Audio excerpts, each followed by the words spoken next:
lihat orang lain yang di samping saya ikut hancur, Pak Ustadz. Saya nggak bisa melihat istri saya sedih.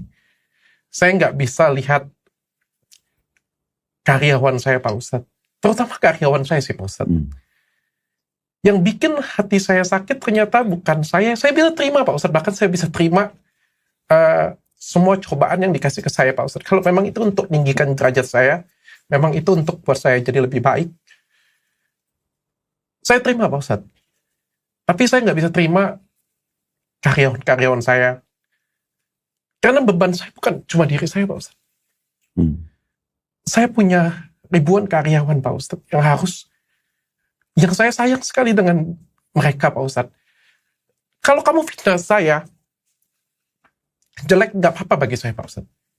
Tapi kan kalau misalnya fitnah ini ngefek ke istri saya, ke karyawan-karyawan saya, Pak Ustadz, ini kan juga jadi, apa ya saya bilangnya, Pak Ustadz ya, jadi tempat makan mereka juga.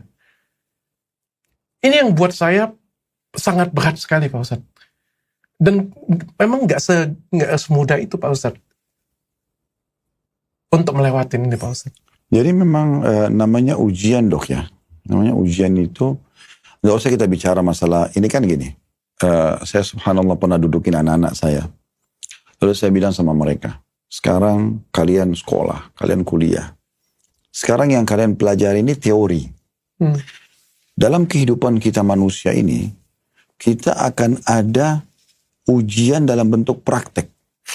Ujian dalam bentuk praktek. Kalau sekarang kita dalam bentuk teori belajar, misal contoh kita belajar secara teori, ada masalah sabar, ada nikmat kita bersyukur. Iya, teorinya mudah. Teorinya.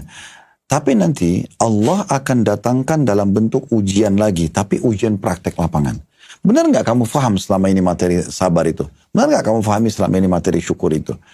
Benar nggak kamu pahami selama ini bakti orang tua itu seperti apa? Dan seterusnya itu akan ada nanti prakteknya. Ujiannya itu misalnya orang tua kita minta sesuatu mungkin di luar kemampuan kita.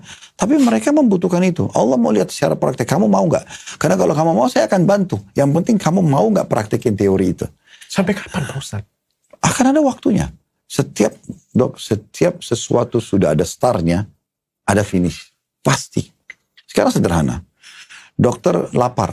Bukankah ada start, ada finish? Memang ada jangka pendek.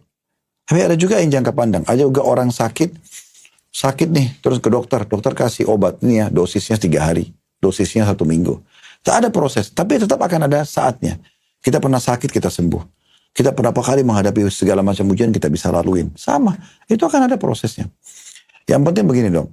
Yang penting itu, kalau kita benar, kita tetap sabar. Pak, Allah akan datangkan. Nanti saya akan datangkan contoh-contohnya ya. Kalau kita salah pun, kita jadikan momentum untuk muhasabah, introspeksi diri. Dari 2 sisi kita diuntungkan kok dengan ujian itu. Kalau kita benar, yakin Allah sedang menjanjikan sesuatu yang besar